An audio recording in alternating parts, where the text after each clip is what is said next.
Today's guest is someone who helped shape India's advertising industry. Ajit Balakrishnan is best recognized today for having founded Rediff.com itself. Ajit has just emerged from his second book, Technology, Innovation, Sword or Plow. Welcome, Ajit.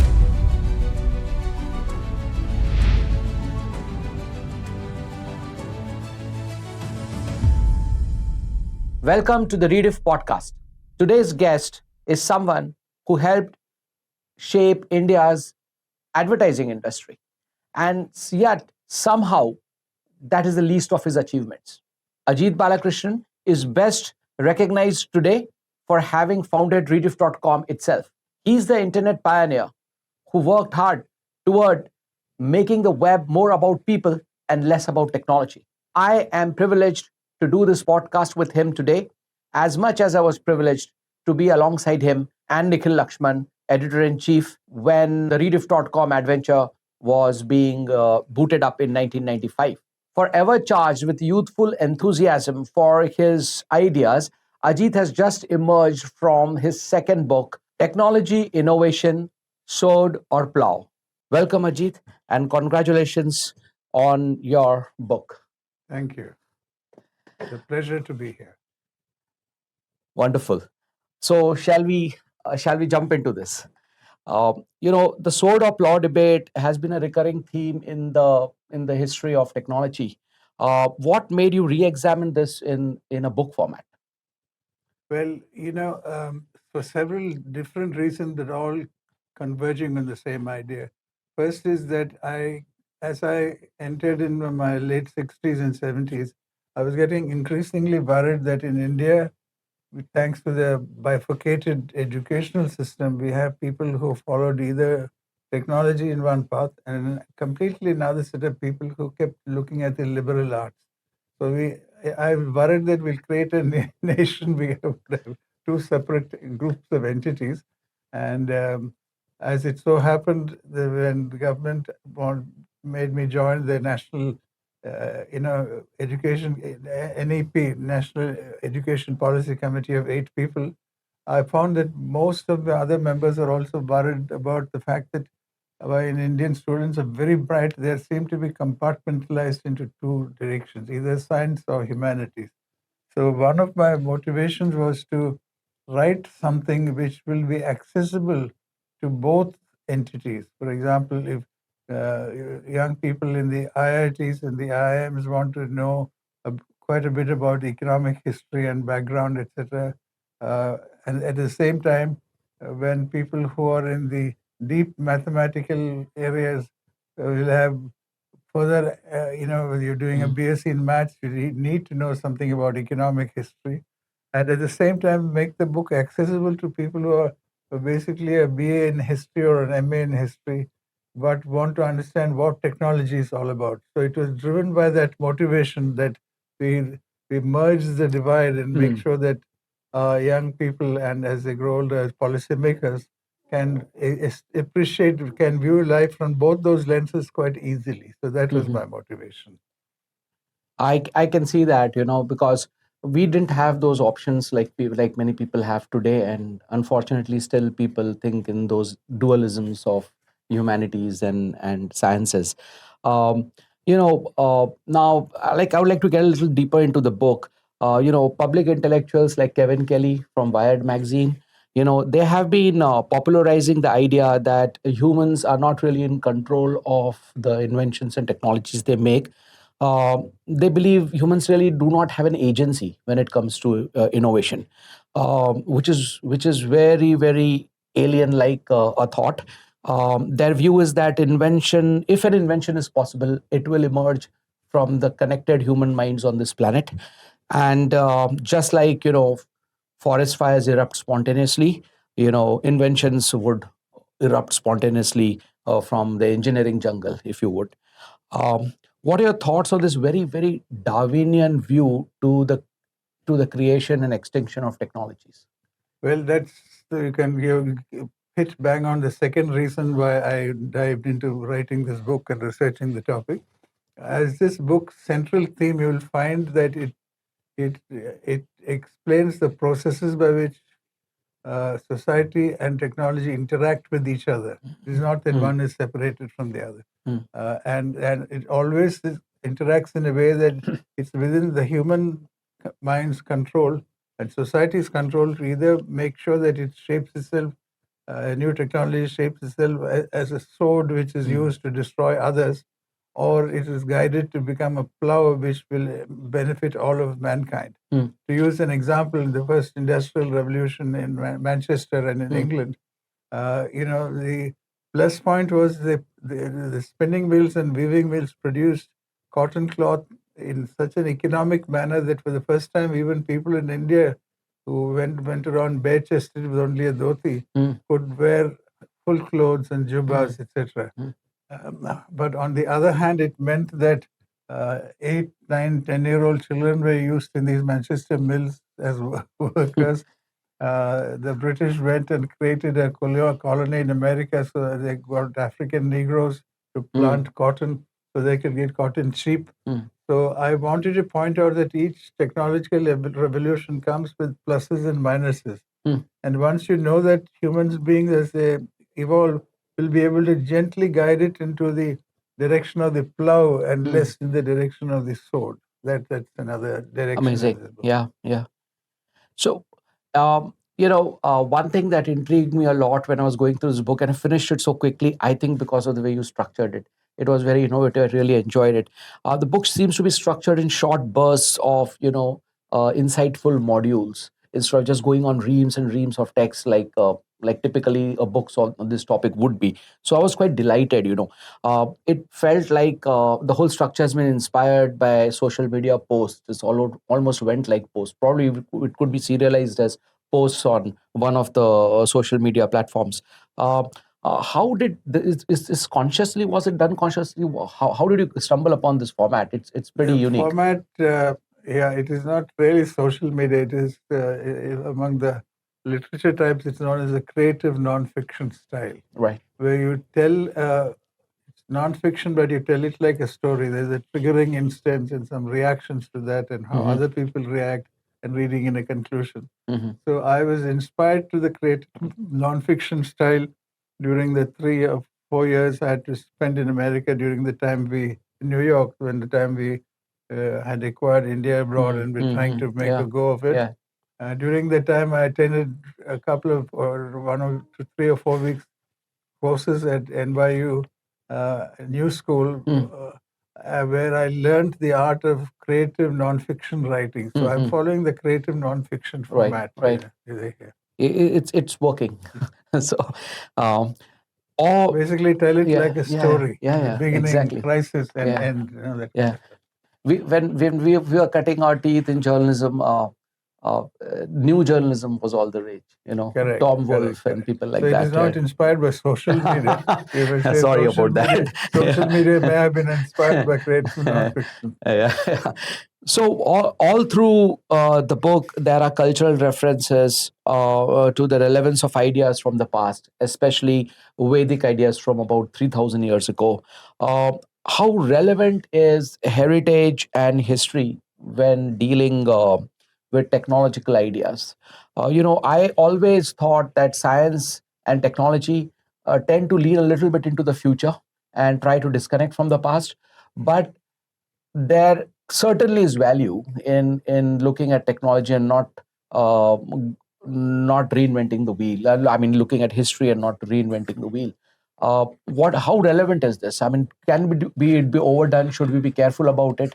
No, it's again a philosophical way of thinking. It is called economic history, where you look to historical events to trace how the present set of situations have arrived. And that's very important, because economic history of the Industrial Revolution, or economic history of even how Mahatma Gandhi became a Mahatma, one chapter is devoted to that. Yeah, So completely. there's a lot of ways in which the economy, technology, and society interact with each other to create new technologies and evolve into things which people either suffer from or benefit with. So I was very keen to use an economic history approach partly shaped by the fact that when I was a student at IIM Calcutta back in like 69, 71, there were a couple of brilliant economic history professors who I used to love their lectures and absorb things from them.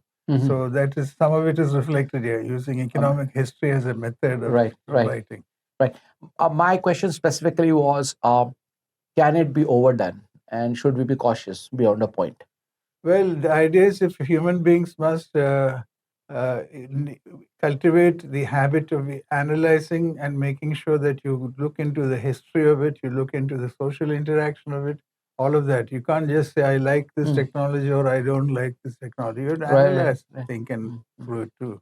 Yeah. And at the risk of jumping straight to the last chapter, the book ends with an epilogue where basically I'm saying that human beings must give way to, should not give way to this technology which is flooding all of us. We should return to the original craftsman style.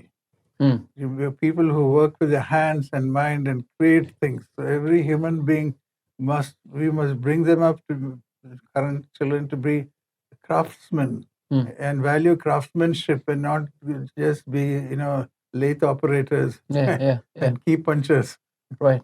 things of Right. that kind. So you'll see.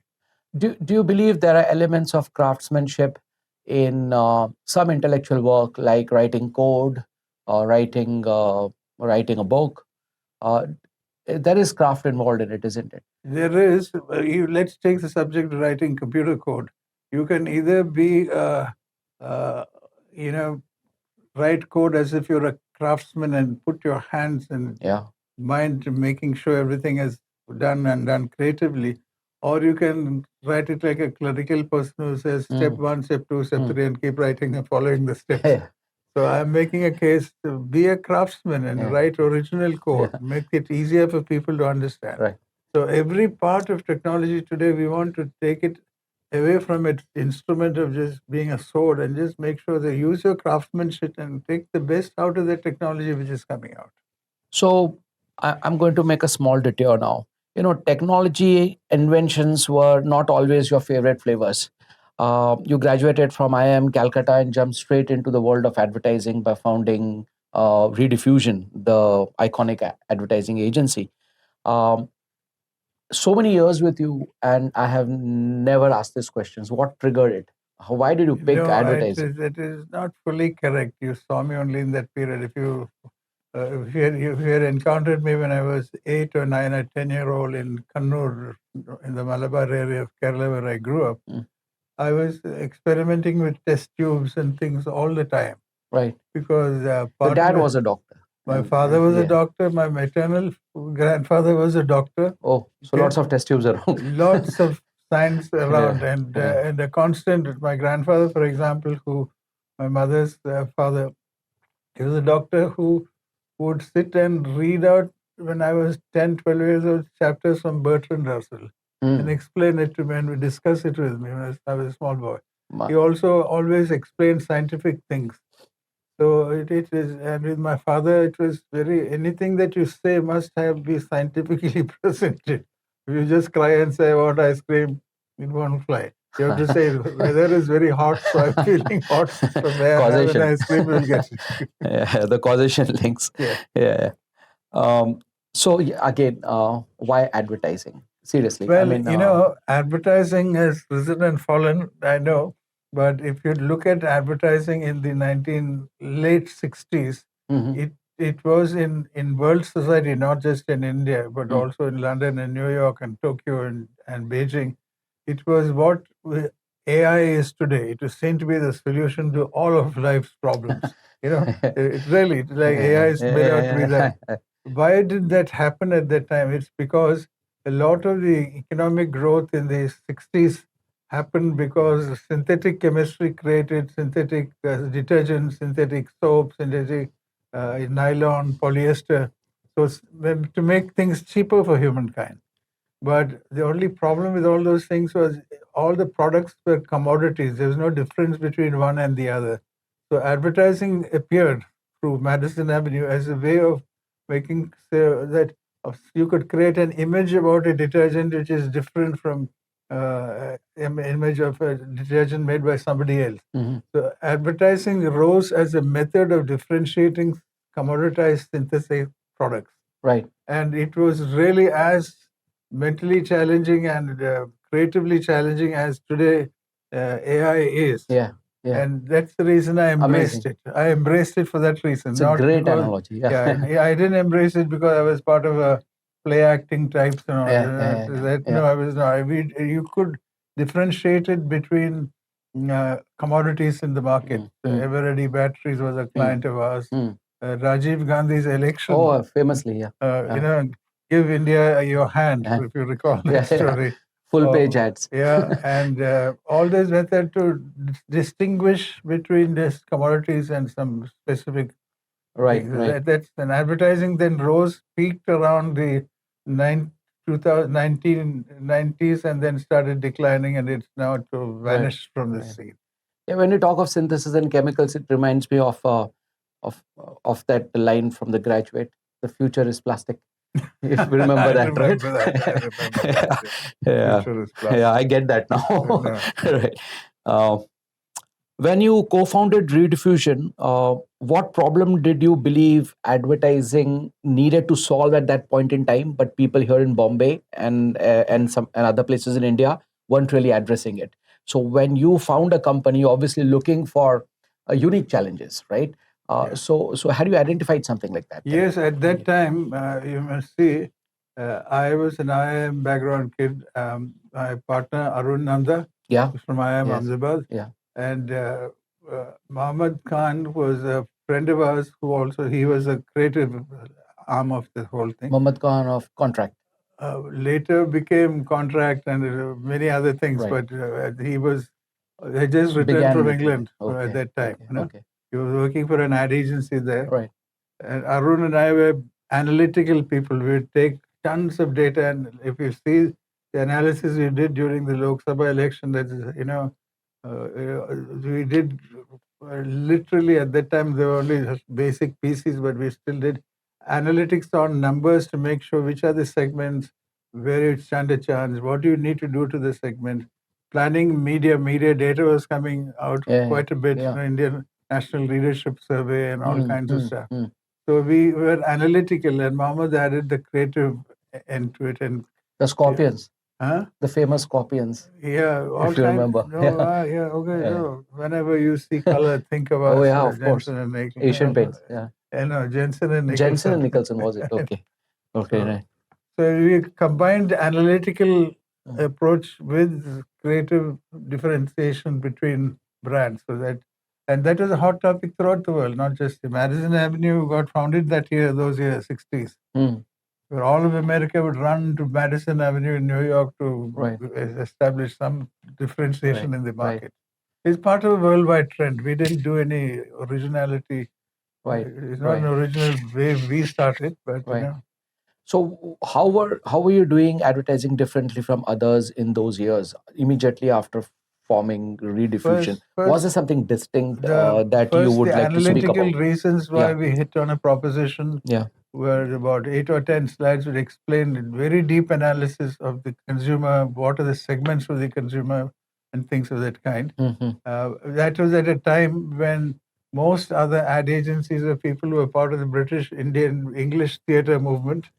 And they would act in the plays and in the evening go to Bombay Gym and drink together, and during the day run ad agencies. They were very different types. So we brought an analysis. You were the data science people of those. Then the word data science had not been invented at that time. That took another 30, 40 years. But analytics, and also spend money on research to find out how did it work or not, and market research.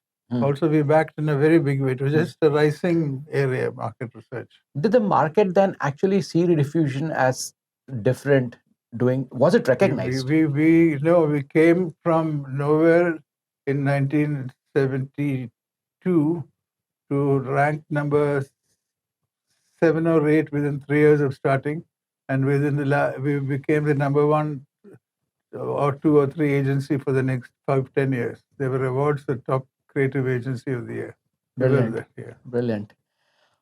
You first broke away from advertising to, I think, make and sell PCs, right? Well, I didn't break away. I told Arun, you continue, you look after it, and for 4 or 5 days in a week, I'll fly to Bangalore, where I was very excited by the.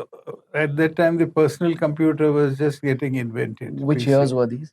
This would have been 1979, 78, And I think the big market was government, right? I mean, the public sector was buying up a lot of. Consumers had not learned how to use a PC. They were barely using calculators at that time. So I joined two friends who had just returned from Stanford Computer Engineering, Vinay Deshpande and Dr. Ravindran. Yeah. And we founded something called PSI Data System, Processor Systems India. And we made India's first PC. Yes. And that was one path. Yeah. Later we had to sell it off because the import duties were slashed to zero, so we had no protection. Imports flooded in from China. So we had to save our asses by just exiting from there. It was China all the time. Which I think, but it was the first personal computer in India. Right. How did that go? What happened? Because it didn't last very long, right? Well, then the IT services thing was coming out on the year 2000. There was something called the Y2K. Yeah, problem. Of course. Yeah. And during that time, all the mainframe computer programs had to be hand altered because there was a problem which defined the year 2000. The whole system would have collapsed. So India became a source of cheap labor for programmers, and many were shipped abroad. Several 200,000 or 300,000 programmers were sent abroad to do this manual coding. And people like Infosys and TCS started it. And when they started all this, all of them lobbied the government and made sure that the computer import duties, which were 40-50%, which protected us, were down to zero. So we could not compete, and we had to very gently exit that industry. Some of us were fortunate enough to enter your next big chapter, Rediff.com. I never asked you the moment of epiphany, where the big idea got conceived and Rediff.com happened. I do remember, visiting your empty office on weekends, Nikhil and I, and we mucking around on bulletin board services like CompuServe and Prodigy and AOL.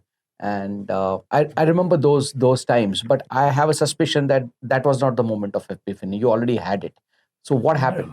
I think it was that when there was much excitement, and I became a hands-on coder myself during the time I used to do. And I got very excited by, it seems like a development of a new channel of media. So I started coding and creating things.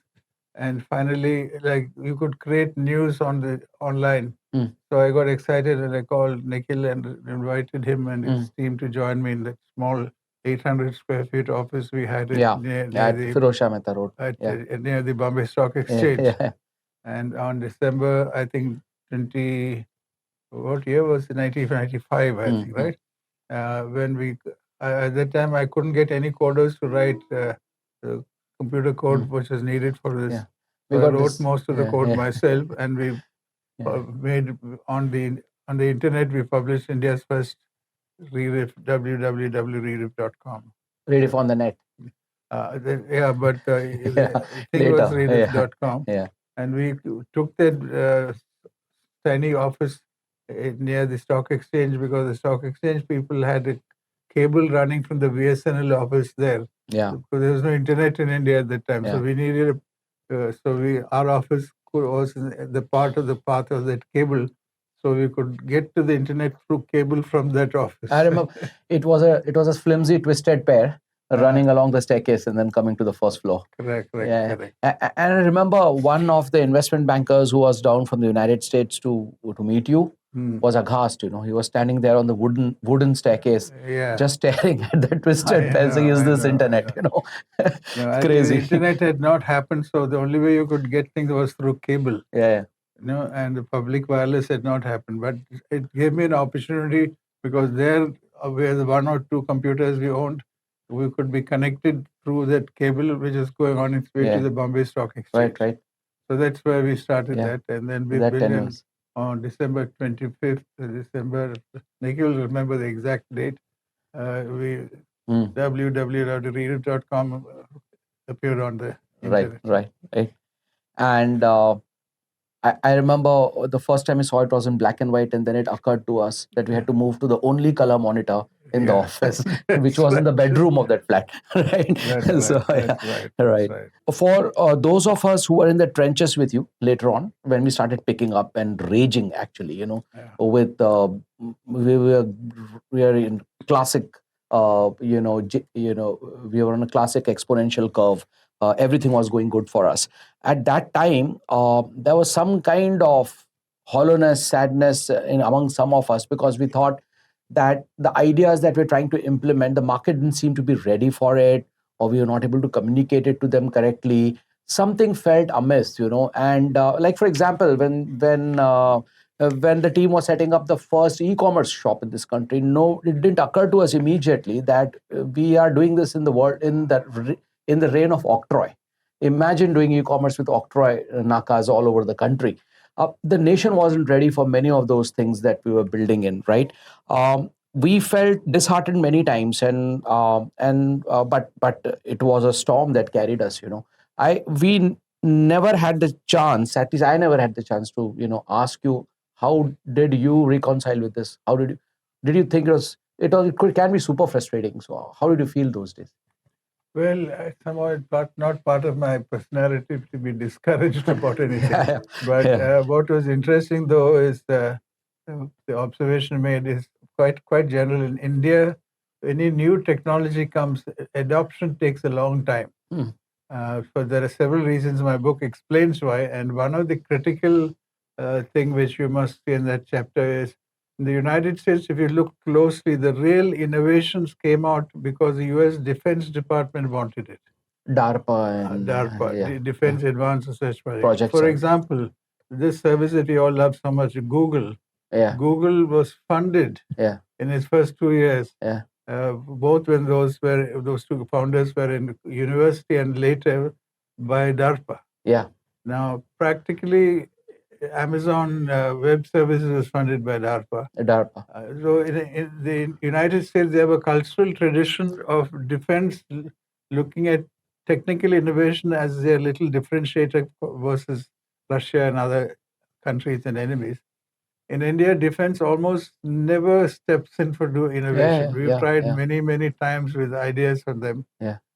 Defense is not an innovator; they're an implementer of foreign ideas. Right, right. So in India, even today, if we are now talking in 2026, if you create any dramatically new innovation, it's very tough to get going, because the early adopters in India are very, very small. So you remain small and get killed.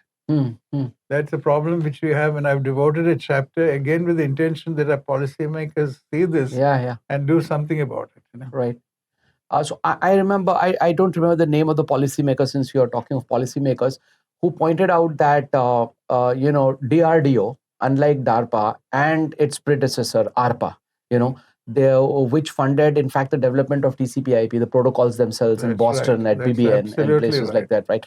So these kind of developments didn't happen probably at DRDO because there was no concept of outsourcing to the private sector all this development. That is They tried right. to do the whole thing themselves, and that Partly that, and partly because innovation was not seen to be central to the culture. It's somehow in India, innovation was relatively important about 2,000 years ago, but in the last, I think just before the British arrived and after that, it just most Indian elite aspiring to clerical jobs, like IAS and IFS and so on.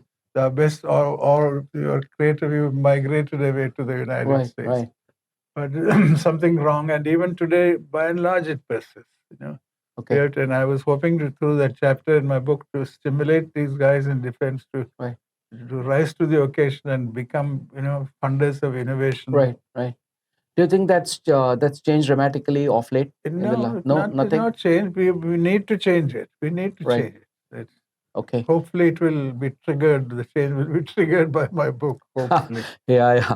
With the advantage of hindsight, how do you think we should have done Rediff.com differently? What things could have been done differently? I'm sure many people asked you this before.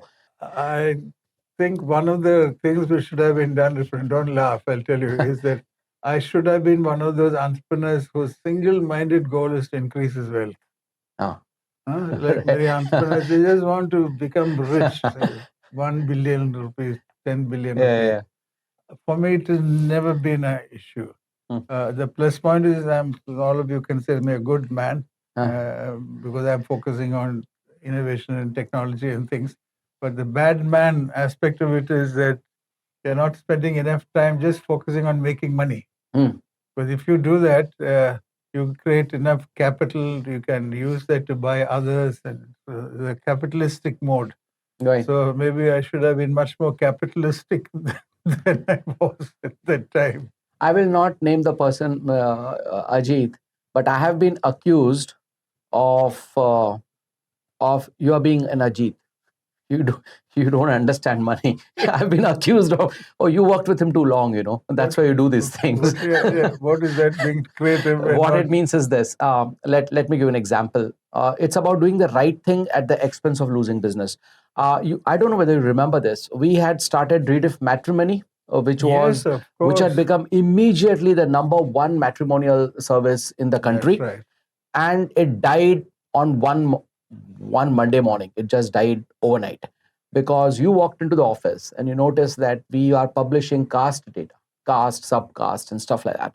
And India marries only through the caste system. Correct. And then you walk into the office and you tell these people you remove the caste. And there was doom and gloom all over. And that entire business was lost to many other matrimonial sites that followed. But we did the right thing.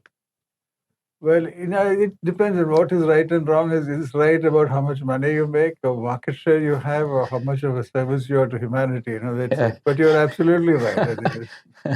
So in decision making, when you're running businesses, these things happen often. I think a lot of us who have worked with you, that entire generation, I hope are continuing to do the right thing. I think what is the right and not so right thing also changes with time and situation and so on. Right.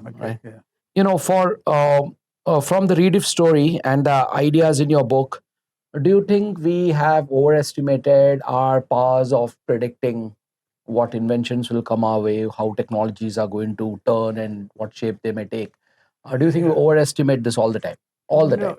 Who we means what? The world, human beings? No, I mean the world in a way, but I here specifically I meant, did we overestimate our powers of technology? No, not at all. I think the idea is the purpose of the book is to stimulate a discussion and make people think when does innovation happen, what brings it on, and most importantly for me, how do we guide it in the plow area, positive actions, and not as a sword, etc. The idea is to stimulate a debate. Do you think societies can indeed strive for and achieve the goal of nudging everything to become a plow?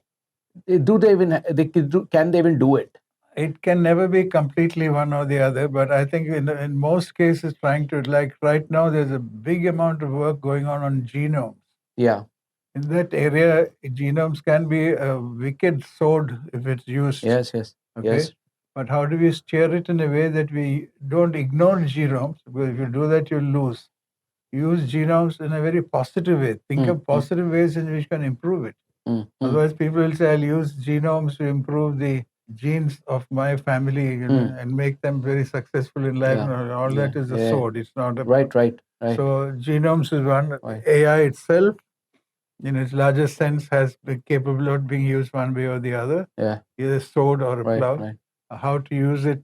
Hopefully, it will stimulate a debate on when each technology hype starts. There's enough material, I hope, for people to say, hey, we've seen this before. Let's look at the pluses and minuses and guide it forward correctly. That's my hope. Right. Yeah, there is this fear that we may split the species if that's the power of it, right? Correct. Yeah. Now, let's move to everyone's favorite topic, artificial intelligence.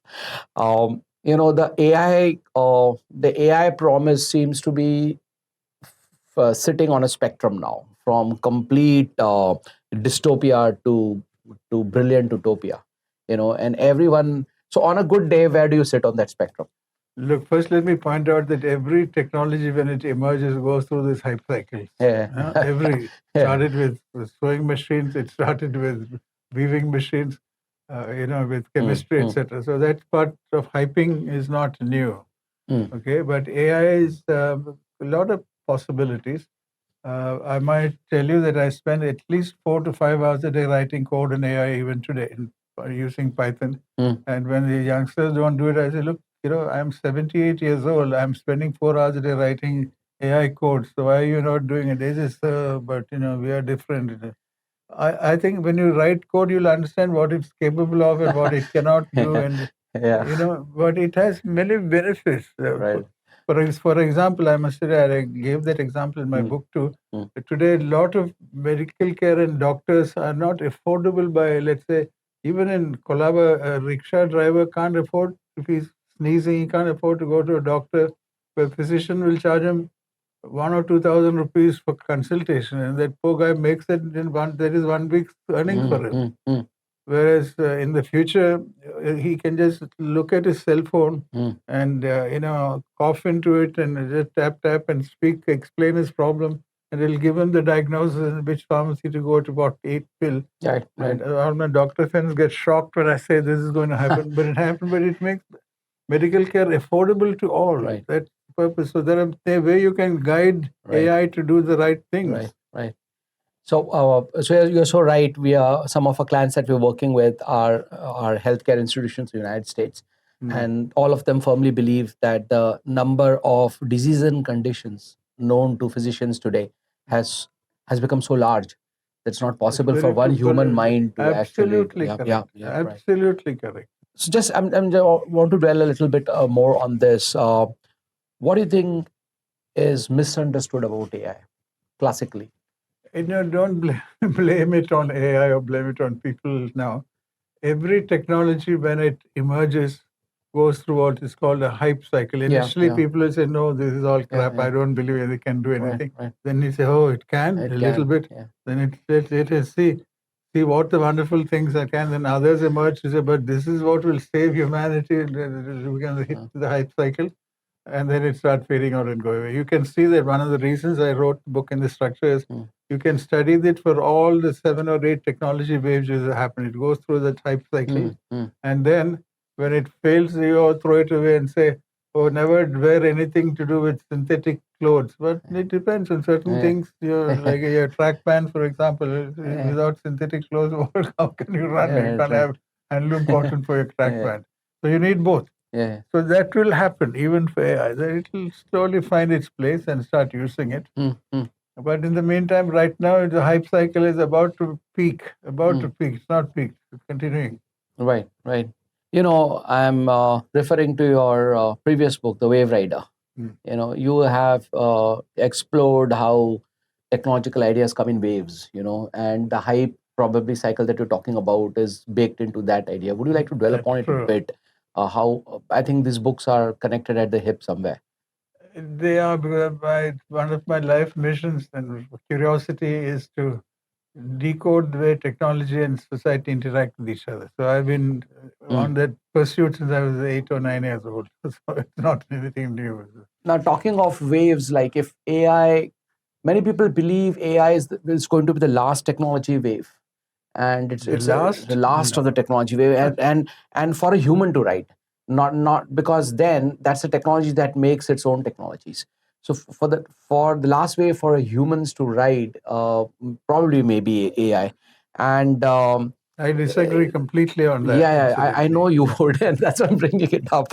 And you speak in this book very interestingly. Right in the beginning, you start speaking about a post-literacy world. Post-literacy universe. Do you think with a lot of AI all around us, mature AI all around us, we would also enter a post inventions or post post inventions universe, like post literacy No, universe. not at all. It's like all technology, it will rise and it will decline and will produce, and new things will arise. Right now, the possibilities of genomic technology going through, I think it is being not suppressed, but not given enough attention. That is waiting to emerge just now. Right, right. And every 4-5 years, history has told us something new will appear. So this is not the last bit of. But some of us are wanting to push for emphasizing craftsmanship in human beings, Why? where you know not just become a. It's like saying a person can do things. I tell a kid what is 2 + 2 into 6. He needs a slide rule to do it, and he can't do it without the hand. Yeah, Say, right. no, you must first do it with your Right. hand and then use the slide rule. Yeah, yeah. So that's the difference. Yeah. So education has to be about the craft of Correct. doing things. Correct. So genomics is indeed promising humans to become superhumans and master crafts, enjoy their body and their mind far better than they do now, and We stuff have like that. to. Yeah, but You at the know, same time, others are seeing it. Stalwarts like Ray Kurzweil and all. They talk about it really being two sides of the same coin. They believe AI and genomics and nanotechnology are all blended together. They are one and the same thing, one powering the other. And this is very interesting because to many people, because for the first time, how you live your life in your physicality and a machine which somehow feels very disconnected from the human body all become one, a singularity. I think they're exaggerating it. I think they're all good technologies in their own. But I think over time we'll make sure that each is, used in a way that it benefits mankind in a very positive way and not negative as we've seen. Right. So we must guide, society must guide itself to choose the right options for even all of these technologies. And more will appear. This is not the end of the world. More will appear. Right. I'm glad you're saying that. Yeah. So again, there is this thought more than other technologies. This particular technology, AI, seems to have broken away from the cycles of how technology develops. Many people believe that this is that technology which will write its own future away from humanity. Read my book, Saki. I did. People have said that. People have said this every time a technology Every- appears. It's not new. Yeah. It's not the ultimate Yeah. technology. It is very useful. Very Yeah. useful. For our audiences, do you want to dwell a little bit on it? I have read the book. I know what you're going to say, but No, I think AI has lots of with AI. Real word I use for it is machine learning, and all that stuff has lots of benefits, but they're not miracles. They're not. View them as one more step in the technological field. When synthetic chemistry was invented, people hyped it up in a way that it is unbelievable. The word chemistry itself meant using gas chambers to kill Jewish people and all that stuff. yeah. That was the sword. Yeah. But also, it has created a pharmaceutical industry which has given help to people, many other things. Yeah. So we have to guide AI into doing the right thing, and it's already starting to do the right thing in many places. Yeah. And of course, some people will exaggerate and do wrong things. But I think the general purpose of a book is to guide people to think and say, look, they're not breakthroughs of today. It's happened through the life centuries for human beings. And look at it and independently assess how to steer it to make it positive for us human beings as a whole. And not let it get used by a few people as a sword to conquer all others. Right. So, Ajit, one thing is like technologies have changed the way people think and work and enjoy their lives.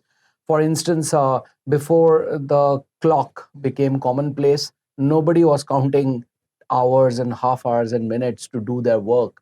I mean, there were parts of the day I would do this in the morning or later, but things change. With